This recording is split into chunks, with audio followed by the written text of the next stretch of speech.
નમસ્કાર દર્શક મિત્રો, હું છું રૂપલ લુણેચિયા. સંપૂર્ણ ન્યૂઝમાં આપનું સ્વાગત છે.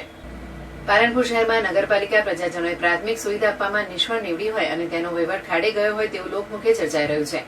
હાલમાં ચોમાસાની સિઝન ચાલી રહી છે ત્યારે શહેરમાં જ્યાં જુઓ ત્યાં ગંદકીનો માહોલ અને શહેરમાં જાહેર માર્ગો પર વિવિધ જગ્યાઓએ ખાડા પડી ગયા હોવાથી વાહન ચાલકો અને રસ્તે ચાલતા રાહદારીઓને પણ આ સમસ્યાથી ભારે મુશ્કેલીનો સામનો કરવો પડી રહ્યો છે અને આ ખાડાઓ પૂરવા અનેક જગ્યાએ રજૂઆતો કરવામાં આવેલ હોવા છતાં નગરપાલિકાની પીડબ્લ્યુડી શાખા દ્વારા આ ખાડા કાન કરાઈ રહ્યા હોવાનું લોકમુખે ચર્ચાઈ રહ્યું છે અને આ સમસ્યાનું ઝડપી નિરાકરણ લાવવા બાબતે ચૂંટાઈ આવેલા વર્તમાન શાસક પક્ષના હોદ્દેદારો તેમજ નગરપાલિકાના સરકારી અમલદારોના પેટનું પાણી પણ હાલતું નથી, જેના કારણે શહેરમાં વ્યાપક ગંદકી અને ટ્રાફિક જામના દ્રશ્યો સર્જાઈ રહ્યા છે.